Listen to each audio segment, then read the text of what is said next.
Уважаемые подписчики, коллеги, друзья, спонсоры канала, участники проекта, наконец-то вышла из типографии книга «Китайская власть», 664 страницы. Плохая новость заключается в том, что книга полностью распродана. У меня осталось буквально несколько десятков экземпляров. Все разошлось, все раскуплено. По ссылке можно купить в качестве подарка на 23 февраля. Думаю, неплохой подарок, потому что издание действительно такое внушительное, на хорошей бумаге, иллюстрированное.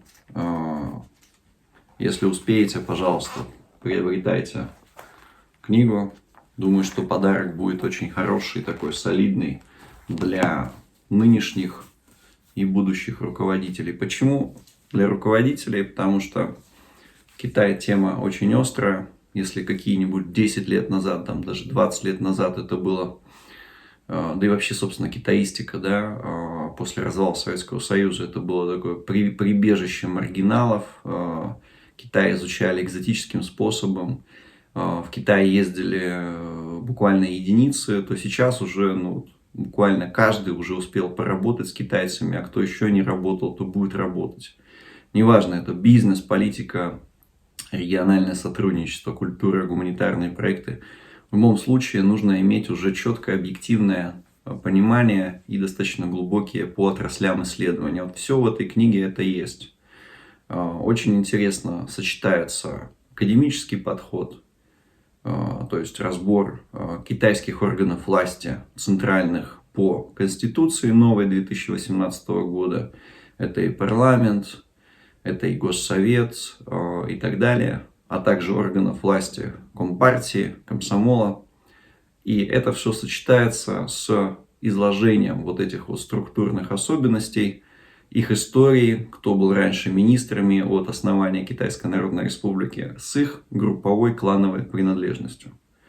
Почему это важно? Важно это потому, что только, скажем так, очень, мягко говоря, не очень умному человеку может прийти мысль в голову, что Китай, огромный Китай, состоит из монолитной нации, и вся она, как биороботы, крутится вокруг одного вождя. Это, мягко говоря, не соответствует действительности. Китайцы очень конкурентные внутри, сплачиваются маленькими клановыми коллективами и борются за власть. И подчас абсолютно непонятно, почему один лидер заявляет одно, а на следующий день другой лидер заявляет прямо противоположные вещи. Почему, например, мы сейчас видим эту ситуацию воочию. Посол Китая в США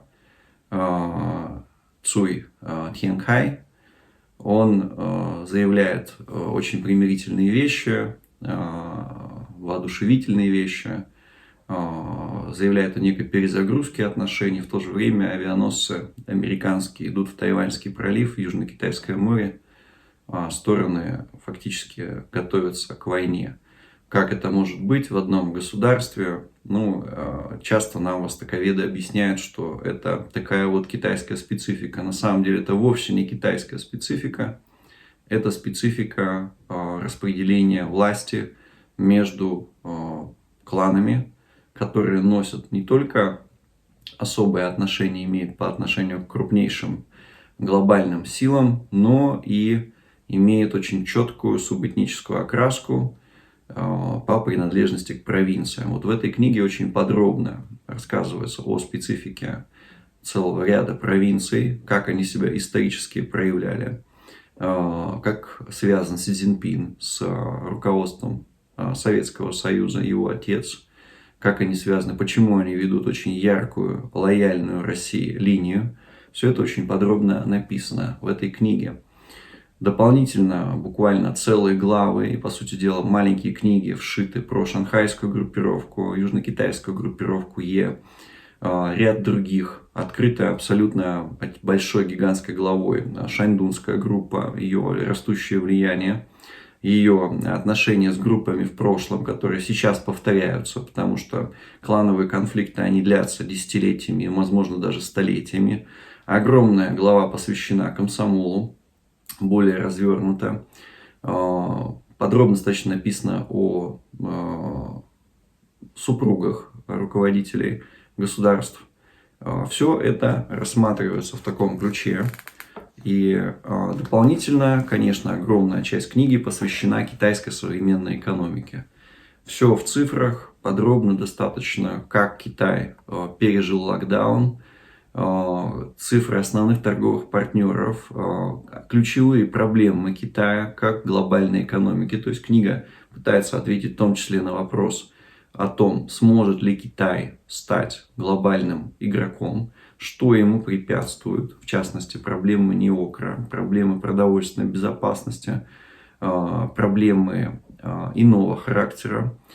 Все это очень достаточно подробно расписано, и важная часть книги – это прогнозы по будущему составу Политбюро. Почему? Потому что мы знаем, что Си Цзиньпин провел вместе со своим союзником Ли Чжаньшу изменения в Конституцию. Ли Чжаньшу стал главой парламента, и этот парламент провел изменения в Конституцию КНР. Теперь Си Цзиньпин, казалось бы, может бессрочно занимать эту позицию много-много раз. Но, как мы понимаем, есть и проамериканские силы в Китае. Это комсомол, который очень подробно описан с самого момента его возникновения. В том числе роль, которую сыграл Мао Цзэдун в комсомоле. Так вот, прогнозы даны на все возможные варианты развития событий до 2035 года. В том числе с приходом к власти различных групп. То есть вы получаете, если вы руководитель от низкого, среднего и высокого звена, получаете в рамках этой книги пособие, которое не дает вам каких-то прописных истин, а прочитав которое, у вас складывается ощущение динамики и собственная способность вычленять группы, понимать, как взаимодействуют китайцы, которые для нас во многом на одно лицо, между собой, какие между ними отличия. Возвращаясь непосредственно к комсомольской группе, полностью раскрыта история, которая предшествовала Тяньаньмэнь, предшествовала событиям 2003 года и 2020 года. В рамках работы над этой книгой оказалось удивительным то, что одни и те же группы стояли за событиями на Тяньаньмэнь, которая чуть не разрушила Китайскую Народную Республику, за событиями САРС, которые эпидемия привела к отставке высшего военного руководства Китайской Народной Республики, и те же самые силы стояли за событиями 2020 года. Они находятся до сих пор у власти, они не отстранены. Пофамильно их история, их биография, их связи с Соединенными Штатами очень подробно раскрыты в книге. И это одна из таких ключевых тем, которые в книге есть. В книге также есть большой перечень статей по поводу внешней политики Китайской Народной Республики в отношении Ирана, в отношении Ближнего Востока, Турции, в отношении Европы, в отношении Африки. Полностью детально раскрыта тема одного пояса, одного пути, инфраструктурные вложения, долговая зависимость и так далее. Как вы хорошо знаете, кто знаком с моими статьями в Южном Китае, в телеграм-канале, с большой дотошностью, с большим объемом цифр, с большим количеством материала. Ну и стоит ли повторять, что книга – это огромный сборник тех биографий министров, действующих, возможно, будущих и прошлых, которых нету нигде, кроме как на китайском языке. То есть ни в русской Википедии, ни в русских статьях, ни в англоязычных статьях, нигде бы то ни было, этого всего не существует. То есть это уникальное издание.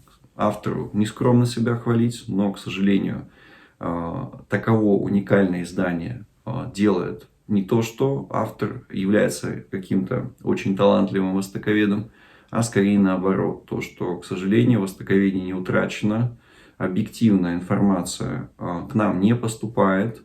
И по целому ряду причин, по причине общей деградации науки и по причине ангажированности и тенденциозности исследований, которые сейчас существуют, Ввиду этого вот такой вот объективный анализ, когда четко каждому политику классифицируется в ту или иную группу, и эта группа раскрывается в ее целях внутри политической ситуации в Китае и внешней политической ситуации в Китае, потому что мы понимаем, что локдаун – это глобальное явление, которое возникло на китайской земле и имеет очень тесную связь с глобальными элитами.